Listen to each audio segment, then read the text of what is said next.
She's just such a fucking hoe, I love it. I just fuck her on the side, and she bitch for me online. For a pussy, I would die.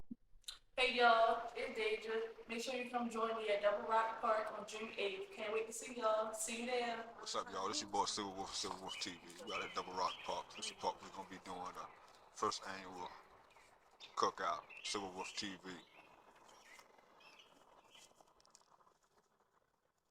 We just out today because today a nice day and stuff. So we're gonna do the interviews here today and stuff.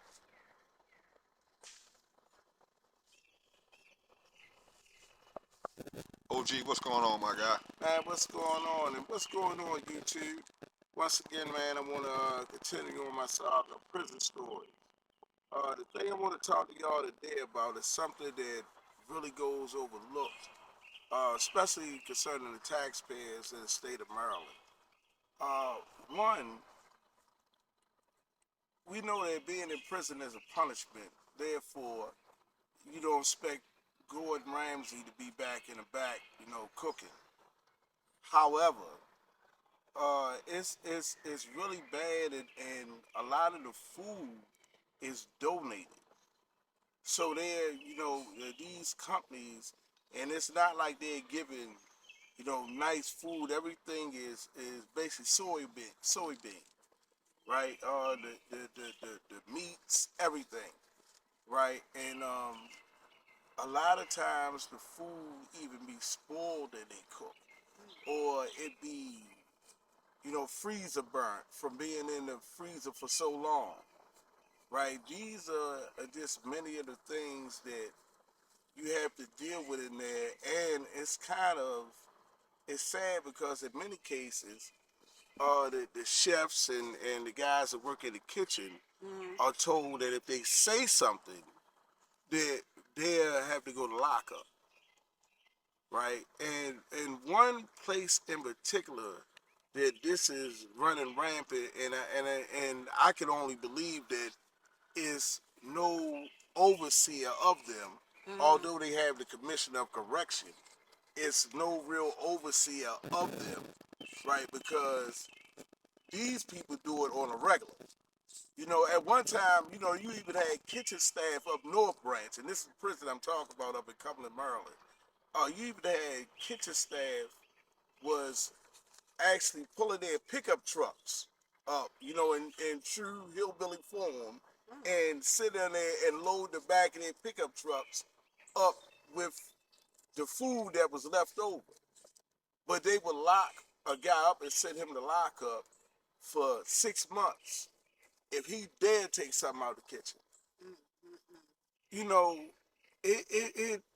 whether somebody is a prisoner or not, you know, at some point in time, it has to come down to right and wrong, right? And up North Branch in particular, they have went unchecked for so long. And this is something that I also don't understand about them, because they was even price gouging at one time, right? They had stopped us from ordering from outside catalogs, things like such as appliances and stuff like that, and made us only order for them or from them. But the what's the name that would happen is that they would charge us almost double what the catalog was charging. So it was either you pay these price gouging prices, or you just give it out appliances, right? So, and it wasn't until guys had really started taking them, filing grievances and stuff like that. But this is the kind of thing that goes on, like I said, in the prison system, and like I said, in this particular case, North Branch, because like the food is horrible, right? And what they do, is this: any vegetables that they had during the course of the week, let's say Tuesday through Thursday, they had whatever kind of vegetables they had on the tray. That becomes a meal. They throw some rice in that, and that becomes a main course meal on Friday. So just rice and It, veggies. there's rice and veggies and whatever other slop they can throw in there together, and that's what becomes the meal. So let me ask you a question as far as the drinks. I heard a lot. I don't know, if it's fiction or what, but as far as the drinks, they put like dye or something in juice. And is that Yes, true? it's called base. Now, this is something that when I found out about it, I had to stop drinking it Uh huh. because you can pour this on your floor, and in the stain you cannot get up unless you use a particular chemical. This is supposed to be juice. Dang. It's so strong. Now imagine if you have to get this like industrial strength type of cleaner Uh huh. to get this base off the floor, get this so-called juice. We call it base, Right. right? Uh, if you had to use that to get that on the floor, imagine what it does to the inside of your body. Right. Imagine something in there you can't. Your body now, your body on the inside is permanently changing colors, Wow. right? So, and this is the stuff that they do, like even down when COVID first hit, because most of them are strong Trump supporters. They said wasn't no such thing as COVID. It was fake news, and they had us locked down. And I'm sitting there asking something. I'm saying, okay, if y'all saying that y'all don't believe in this, then why are we locked down, right? And however, they was doing cell searches with no mask on in the height of the COVID. And what's crazy is when they, I don't know who made them do the test, but when they finally made officers do the test, no inmate was had COVID, but 21 officers did. Wow. And they still refuse. They still refuse to wear masks, and they still refuse to stay home. So they came in there and they affected almost a quarter of the jail with COVID. The jail, you had people around there, I'm talking about on the brink of death because of these officers.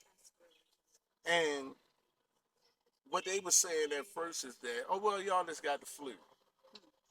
And then people started getting word to their families and saying, look, I don't have the flu. I had what the symptoms are for COVID. And I'm asking y'all to call someone. And finally, they did a test. And by this time, like I said, a quarter of the jail had COVID.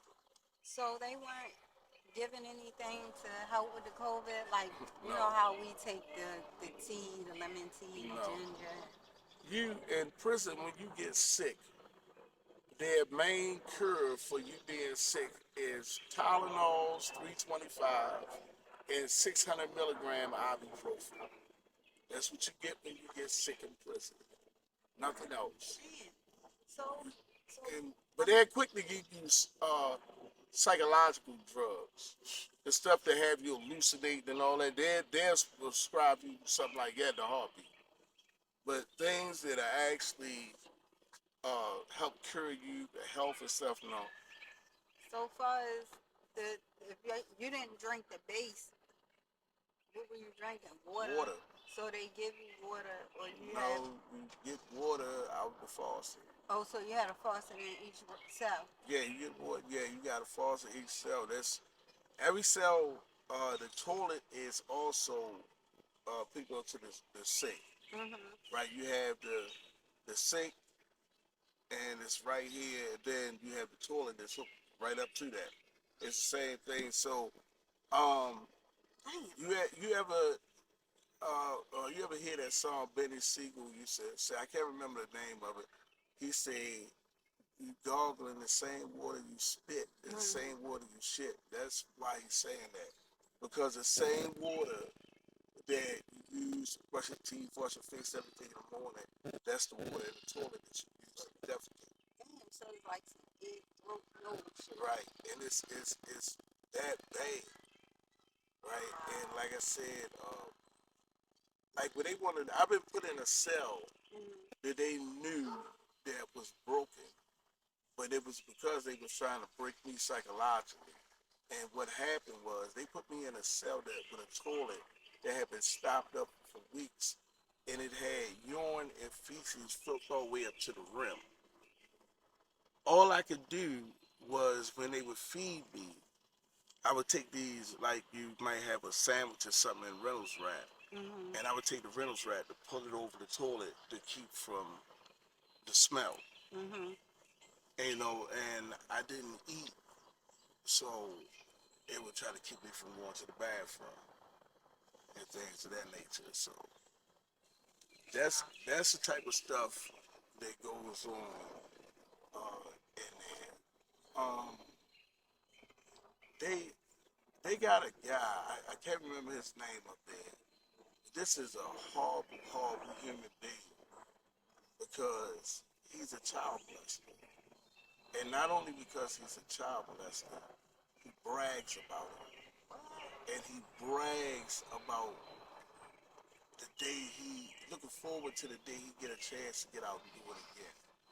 He's a serial child molester. Now, mind you, he don't come out for nobody to get him. He's on lockup, his former PC, right? And because every time they try to send him out there, he refuse. And if you refuse to go to population, you know that you gonna go on lockup. But that's where it is. And one day he made a mistake, and well, I ain't even gonna say made a mistake. He got brave enough to come out. And it made me feel good because when he realized that I was in the cage beside him, he told the police, he said, man, I gotta go back in. Because he knew the first chance I get, I would get him. Because people like that, people who will harm a child, right, is, to me, they are beyond soulless, right, and they deserve everything they get. But we're gonna have to cut this short for now. However, I want to tell you, man, please make sure, man, y'all like, subscribe, and we would love to hear your comments. Yeah. Until the next time, peace. Silver Wolf TV, y'all. Again, this is the part we having the first annual Silver Wolf TV cookout, June the 8th.